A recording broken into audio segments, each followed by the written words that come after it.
Phileas Fogg, having shut the door of his house at 11:30, and having put his right foot before his left 575 times, and his left foot before his right 576 times, reached the Reform Club, an imposing edifice in Pall Mall which could not have cost less than 3 millions.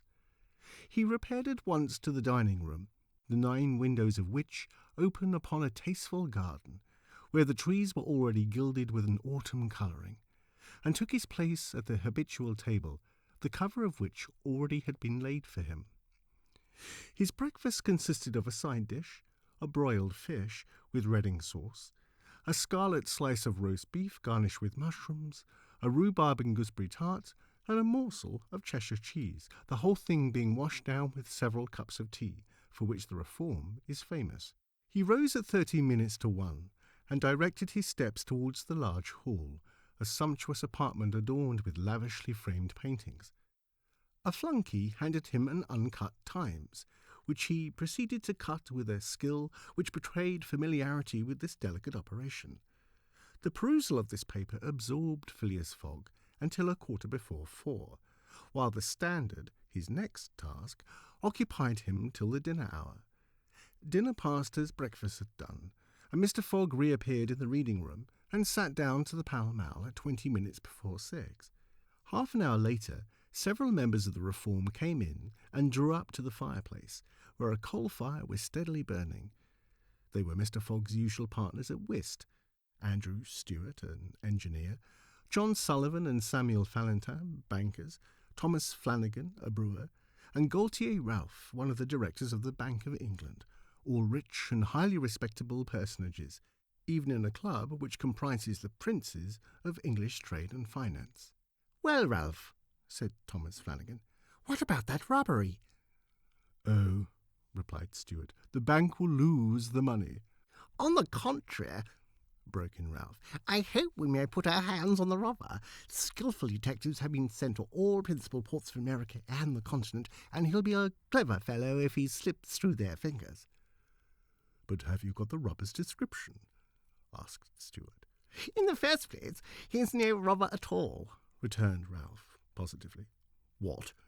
A fellow who makes off with £55,000 no robber?" "No." "Perhaps he's a manufacturer, then?"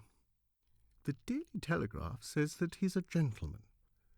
It was Phileas Fogg, whose head now emerged from behind his newspapers, who made this remark. He bowed to his friends and entered into the conversation. The affair which formed its subject, and which was town talk, had occurred 3 days before at the Bank of England. A package of banknotes to the value of £55,000 had been taken from the principal cashier's table, that functionary being at the moment engaged in registering the receipt of 3 shillings and 6pence. Of course, he could not have his eyes everywhere. Let it be observed that the Bank of England reposes a touching confidence in the honesty of the public. There are neither guards nor gratings to protect its treasures. Gold, silver, banknotes are freely exposed at the mercy of the first comer.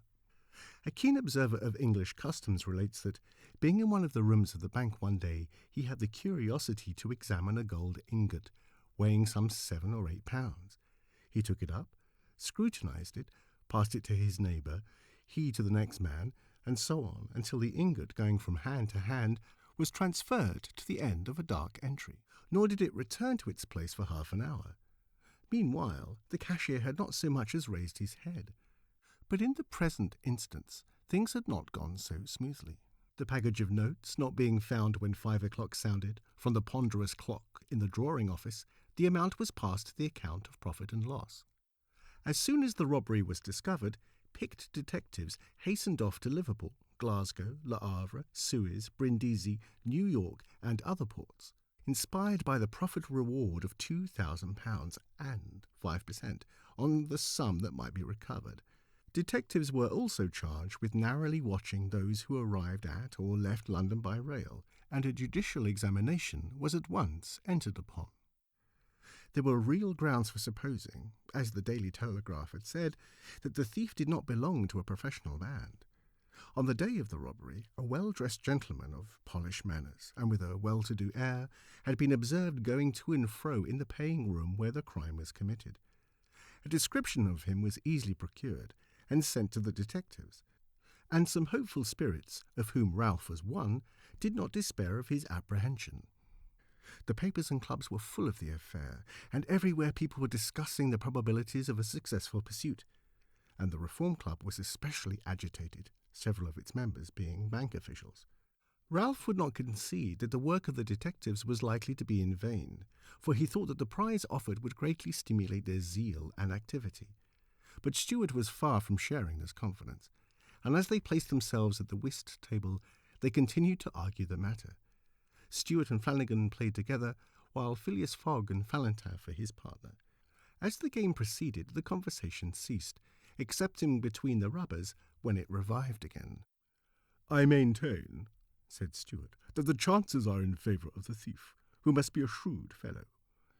"Well, but where can he fly to?" asked Ralph. "No country is safe for him." "What?" "Where could he go to, then?" "Oh, I don't know that. The world is big enough." "It was once," said Phileas Fogg in a low tone. "Cut, sir," he added, handing the cards to Thomas Flanagan. The discussion fell during the rubber, after which Stewart took up its thread. "What do you mean by once? Has the world grown smaller?" "Certainly," returned Ralph. "I agree with Mr. Fogg. The world has grown smaller, since a man can now go round it 10 times more quickly than 100 years ago, and that is why the search for this thief will be more than likely to succeed." "And also why the thief can get away more easily." "Be so good as to play, Mr. Stewart," said Phileas Fogg. But the incredulous Stewart was not convinced, and when the hand was finished, said eagerly, "You have a strange way, Ralph, of proving that the world has grown smaller. So, because you can go round it in 3 months—" "In 80 days," interrupted Phileas Fogg. "That is true, gentlemen," added John Sullivan. "Only 80 days now that the section between Rotal and Allahabad on the Great Indian Peninsula Railway has been opened. Here is the estimate made by the Daily Telegraph. From London to Suez, via Montchini and Brindisi, by rail and steamboats, 7 days.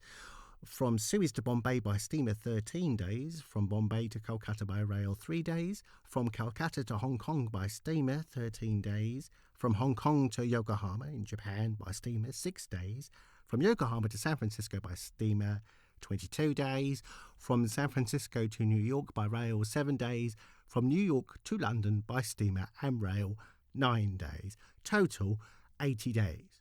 "Yes, in 80 days," exclaimed Stewart, who, in his excitement, made a false deal. "But that doesn't take into account bad weather, contrary winds, shipwrecks, railway accidents, and so on." "All included," returned Phileas Fogg, continuing to play despite the discussion. "But suppose the Hindus or Indians pull up the rails," replied Stewart. "Suppose they stop the trains, pillage the luggage vans, and scalp the passengers." "All included," calmly retorted Fogg, adding as he threw down the cards, "2 trumps." Stewart, whose turn it was to deal, gathered them up and went on. "You are right, theoretically, Mr. Fogg, but practically—" "Practically also, Mr. Stewart." "I'd like to see you do it in 80 days. "It depends on you. Shall we go?" "Heaven preserve me, but I would wager £4,000 that such a journey made under these conditions is impossible." "Quite possible, on the contrary," returned Mr. Fogg. "Well, make it, then." "The journey round the world in 80 days?" "Yes." "I should like nothing better." "When?" "At once. Only I warn you that I shall do it at your expense." "It's absurd!" cried Stewart, who was beginning to be annoyed at the persistency of his friend. "Come on, let's go on with the game." "Deal over again, then," said Phileas Fogg. "There's a false deal." Stewart took up the pack with a feverish hand, then suddenly put them down again. "Well, Mr. Fogg," said he, "it shall be so. I will wager the 4,000 on it." "Calm yourself, my dear Stewart," said Valentin. "It is only a joke." "When I say I'll wager," returned Stewart, "I mean it." "All right," said Mr. Fogg, and turning to the others, he continued, "I have a deposit of 20,000 at Bearings, which I will willingly risk upon it." £20,000? cried Sullivan. £20,000 which you would lose by a single accidental delay? "The unforeseen does not exist," quietly replied Phileas Fogg. But, Mr. Fogg, 80 days are only the estimate of the least possible time in which the journey can be made. A well-used minimum suffices for everything. But in order not to exceed it, you must jump mathematically from the trains upon the steamers and from the steamers upon the trains again. I will jump, mathematically. You are joking. A true Englishman does not joke when he's talking about so serious a thing as a wager, replied Phileas Fogg solemnly. I will bet £20,000 against anyone who wishes that I will make the tour of the world in 80 days or less, in 1920 hours or 115,200 minutes. Do you accept? We accept, replied Messrs. Stewart, Valentin, Sullivan, Flanagan, and Ralph, after consulting each other. Good, said Mr. Fogg. The train leaves for Dover at 9:15. I will take it. This very evening? Asked Stewart. This very evening, returned Phileas Fogg. He took out and consulted a pocket almanac and added, As today is Wednesday, the 2nd of October, I shall be due in London in this very room of the Reform Club on Saturday the 21st of December at 9:15 p.m., or else the £20,000, now deposited in my name and bearings, will belong to you in fact and in right, gentlemen. Here is a cheque for the amount. A memorandum of the wager was at once drawn up and signed by the 6 parties, during which Phileas Fogg preserved a stoical composure. He certainly did not bet to win, and had only staked the £20,000, half his fortune, because he foresaw that he might have to expend the other half to carry out this difficult, not to say unattainable, project. As for his antagonists, they seemed much agitated, not so much by the value of their stake, as because they had some scruples about betting under conditions so difficult to their friend. The clock struck 7, and the party offered to suspend the game so that Mr. Fogg might make his preparations for departure. I am quite ready now, was his tranquil response. Diamonds are trumps. Be so good as to play, gentlemen.